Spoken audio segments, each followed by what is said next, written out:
change your life, you need a system. And here are 10 things that would help you and I level up in 2026. Today, I'm locking in, and so are you. First off, we're not going to say new year, new me anymore. All of that BS is gone with 2025. Ain't no new year, new you, anything. It's still the same old you. If it was a new you would not be watching this video. If it was a new you would have gotten all the things you put on your vision board in 2025. You would have accomplished all of that. But since we are all here, I too, I'm not ashamed to say I did not accomplish all of the things I put out in my 2025 vision board. But all of that is by the way. So here are 10 things that will help you, you know, get to a productive year. The first thing you need to do is do a stock taking on your life. You just have to, you can sit with a book and pen. You have to look at different aspects of your life. You have to gauge where you are, gauge your friendships, gauge your finances, gauge your spiritual life. You just need to look at the different aspects of your life and see where you're at. You have to gauge everything. Like for me, sometime in December, I took a screenshot of my bank account because this is the lowest that my account will ever be again. And I took that screenshot as a reminder. So you could just, gauge yourself in different aspects of your life and see where you're at. You also have to evaluate your friendships. You have to evaluate your friendships. You have to evaluate your relationships. You have to evaluate your job, your career, your finances, your spiritual life. You just have to gauge where you are and audit accordingly. Cut off who needs to be cut off.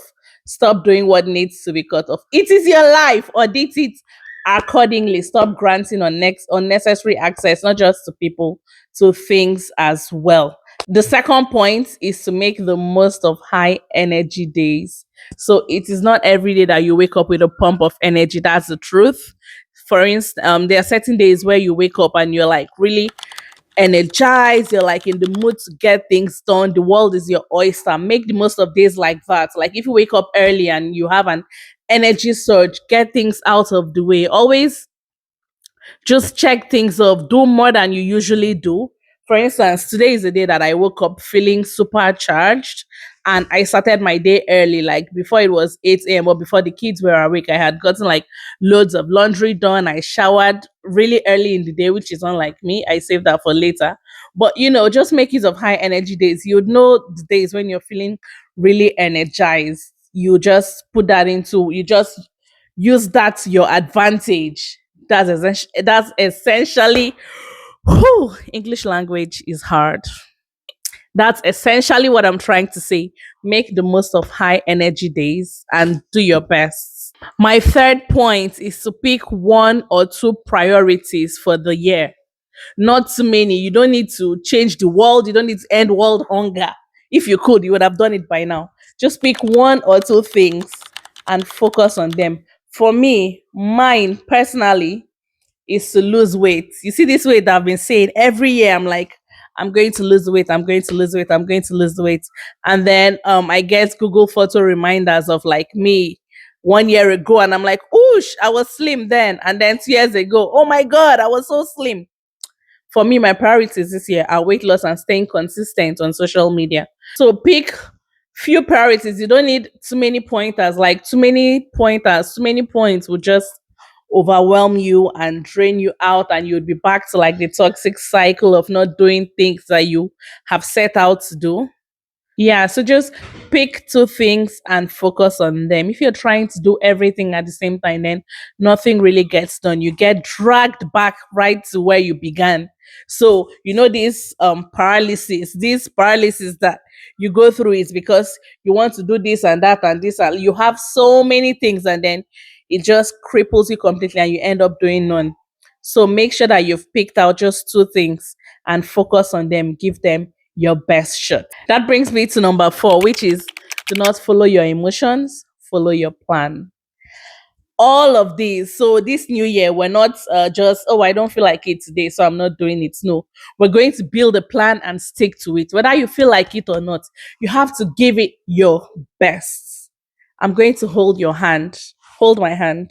I'm going to hold your hand when I tell you this, that we're following our plan. We're not following our emotions. Whether we wake up scared, whether we wake up angry, whether somebody has sent us a message that has just triggered us, we're not doing none of that this year. We're sticking to the plan because we have an end game. I want you to make sure that your plan is solid. Just make a plan. That's why I said don't overwhelm yourself in my previous point. Pick a few things and plan around it because we're getting it this year. I hope you're with me. And in following your plan, just make sure that you set yourself up for success. For instance, if you plan to maybe work out this year, make sure that you have set out like your gym clothes. Even if you don't lay it out on your bed, just have an idea of what you're wearing in the morning. Don't like check the weather, make a plan, be give it your best. It's your life. See, we're not playing. We're not playing anymore. So don't play. Do not play. Design your environment. Give yourself put things that would work in your favor. You know what I mean? Don't you? On a serious note, just set your environment up for success. If you know that your phone would be a distraction, just put it on do not disturb. Just do things that would work out for you. Let this year just be different. Previous years, like years have come and gone. We're not getting any younger. So we need to get our together. You know what I skipped there. Get your together. Okay, guys? Block my fifth point for you is time block. Time blocking is so important. So let's say the night before you create your to-do list, you have to block out time to actually do what's on your to-do list. Like you don't just write the list. For instance, let's say a typical to-do list of mine would be like drop kids off at school, pick them up, do laundry, go grocery shopping, make kids study. So I would block off time like, okay, once they get back at 4:30, then I allow them play 4:30 to 5. I know that 5 to 6 is study time, 6 to 6:30 is dinner time, 7 to 7:30 clean up time. 8 o'clock, kids go to bed. 8:30, go to the gym. Like you just have to block off time. And let me just tell you, treat your personal time like how you would treat your employer's time. When you go to work and you actually get the work done, you're actually focused, you actually do what you're paid to do. Treat yourself like your employee. Be serious with your time blocks. Be serious with yourself. Basically, it's your life and it's just one that you have to live. Be consistent with your task. So Rome was not built in a day. We all know that popular saying, or as Nigerians we have lots of saying, or tiny drops of water make a big ocean. So, just do tasks consistently. Focus on like doing things, building up to like the big moments. Big moments don't just happen. It's little tasks that lead up to that. So make sure that you're building up on what you said you do. If your goal is to lift 100 kg by the end of the year, you can start with like 2 kg and then you increase to 5 kg and 7 kg. Like you just have to build momentum like that. Small, small, small little drops of water makes a mighty ocean. The seventh point I have for you is rest. People of God, my people, do not underestimate the power of resting. Resting is just as important as every other point I've listed. And when I say rest, it's not doom scrolling on your phone, binge watching reels, TikToks, shorts, all of that. It's none of that. I mean active rest.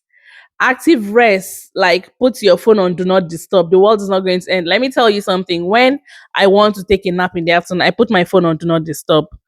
If hell is burning, I'm not going to be bothered because I prioritize my rest.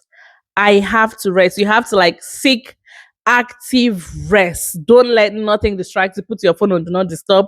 Do not scroll. Like close your blinds, close your windows. Make sure that everywhere is conducive. If you can't take a nap, just lay down. But you need to actually rest to you need to rest so that your brain calms down, so that you have a sense of like you're just able to put yourself together so that you have this grounding, you're centered.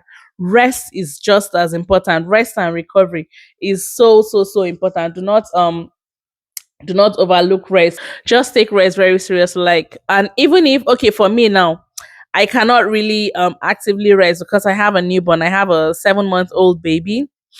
But what I can do to chase active rest is I could maybe postpone my shower time till when there's somebody at home to watch the baby, so that I'm not just, in the shower and I'm running and I'm rushing. Is she awake? Oh my God, I have to hurriedly get out of here. No, I would put it off until there's somebody at home, maybe until my husband gets back from work or until my older kids are back from school and somebody can be with the baby, so that, you take your time to refresh yourself, take a long shower, breathe.